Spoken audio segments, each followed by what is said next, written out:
sommes au XVIIe siècle pendant la construction du château de Versailles. Le roi Louis XIV n'est pas très content de l'avancement du chantier, qui prend du retard.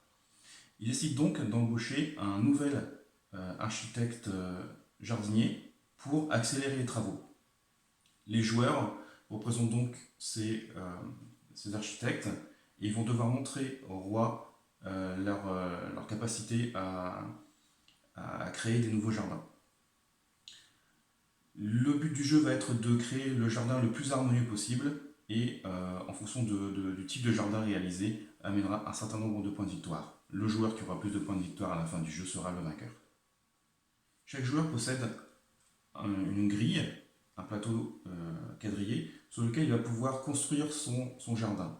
Il va pouvoir y placer un bassin, soit de type français, soit de type anglais, en fonction du type de jardin qu'il va pouvoir réaliser, et y planter un certain nombre de carrés de plantes de type français avec des constructions géométriques ou de type anglais avec des arbustes, en fonction de la stratégie qu'il aura choisie. Il a aussi un plateau aide de jeu avec un stock où il va pouvoir stocker des plantes qu'il aura achetées. Et aussi, il possède un compteur d'argent. Donc, il va pouvoir comptabiliser, ajouter l'argent qu'il va pouvoir gagner dans la partie. Cet argent sera nécessaire pour réaliser des actions et acheter des plantes.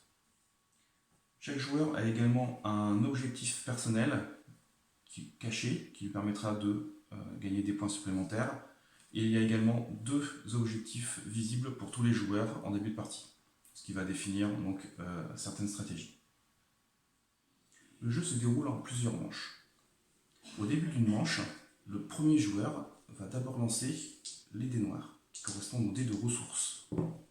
Il lance les dés, chaque joueur va rajouter sur son compteur de fortune l'argent qui correspond à la valeur des dés. Donc ici, je rajoute 9 pièces à mon compteur. Le joueur à ma gauche va faire de même, ainsi que tous les autres joueurs. Ensuite, le premier joueur va lancer les dés actions. Le nombre de dés actions correspond au nombre de joueurs. Ici, j'ai 2 joueurs. Il y a 2 dés par joueur plus 1, donc 5 dés dans cette configuration. Je lance les dés actions. Et à mon tour de jeu, j'ai 2 choses principales à faire. Je peux acheter autant de tuiles plantes que je veux. Par exemple, ici, je vais pouvoir acheter ces tuiles qui m'intéressent et les placer dans mon stock. Le stock étant limité à 8 emplacements. Je paye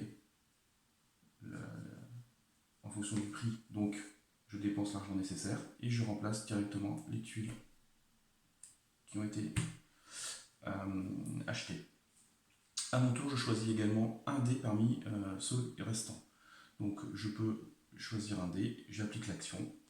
Mon tour est fini, c'est au joueur suivant. Le joueur suivant va pouvoir acheter des tuiles. Il va pouvoir aussi relancer 2 dés. Par exemple, si je veux relancer ces 2 dés là, et il va choisir un des dés restants, acheter autant de tuiles qu'il veut. Son tour est fini. On fait un deuxième tour comme ça, donc je choisis un deuxième dé, je peux racheter des nouvelles tuiles. Le deuxième joueur va faire de même. Au bout de 2 tours, il restera un seul dé qu'on défausse. La manche est finie. Ce sera au joueur suivant de commencer une nouvelle manche, avançant les 2 dés de ressources. Qu'est-ce que je peux avoir comme type d'action disponible? Donc je peux à chaque tour acheter des tuiles plantes que je mets dans mon stock, mais je ne peux pas encore les planter. Pour les planter, il va me falloir un dé action. Avec la petite pelle, où je vais pouvoir placer mon bassin et par exemple placer des tuiles ici, que je vais compléter avec des chemins, sachant que donc, ces chemins vont servir à délimiter des parterres de certaines plantes qui va m'apporter des points de victoire à la fin de la partie. Je peux aussi avoir une faveur du roi en grimpant sur cette échelle, ce qui va me permettre de gagner de l'argent et de pouvoir réserver une tuile à l'achat. Je vais pouvoir aussi améliorer mes revenus. Donc en plus des dés noirs, je vais pouvoir gagner, acheter un dé personnel de revenus qu'on ajoutera au dé noir en début de tour. Donc j'aurai un peu plus de revenus que mes adversaires. Je vais pouvoir aussi gagner de l'argent directement ou lancer mon dé pour gagner de l'argent supplémentaire. Et je vais pouvoir aussi acheter plus facilement des plantes.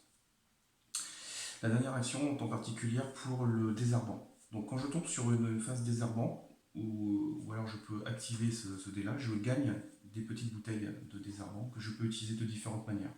Je peux bouger un jeton de réservation, je peux également défausser des tuiles du marché et les remplacer si elles ne me plaisent pas. Et je peux surtout aller mettre des désherbants dans les parterres des autres joueurs, ce qui leur fera des malus en fin de partie. On enchaîne ainsi les manches jusqu'au moment où on a vidé 2 piles de tuiles plantes. Quand on ne peut plus réalimenter le marché, à ce moment-là on finit le tour et c'est la fin de partie, on compte les points. On aura des points en fonction de l'argent qui nous reste,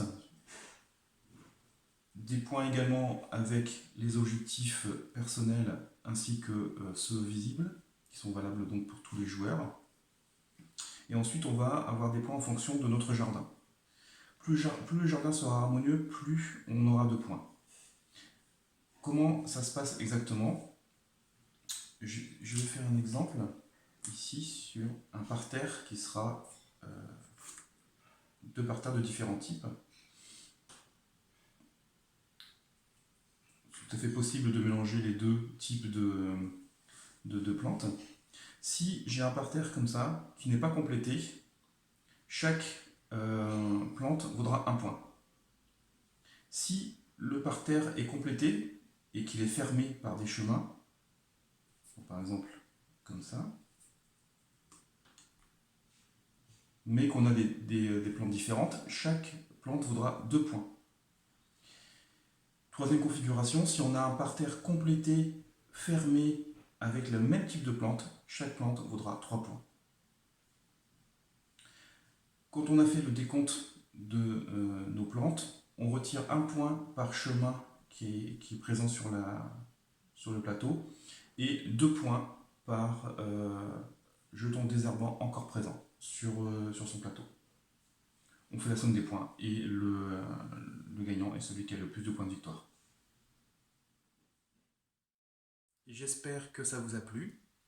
Et si ça vous intéresse, n'hésitez pas à aller consulter le site 3d.fr ou la page Facebook des Jeux du 145.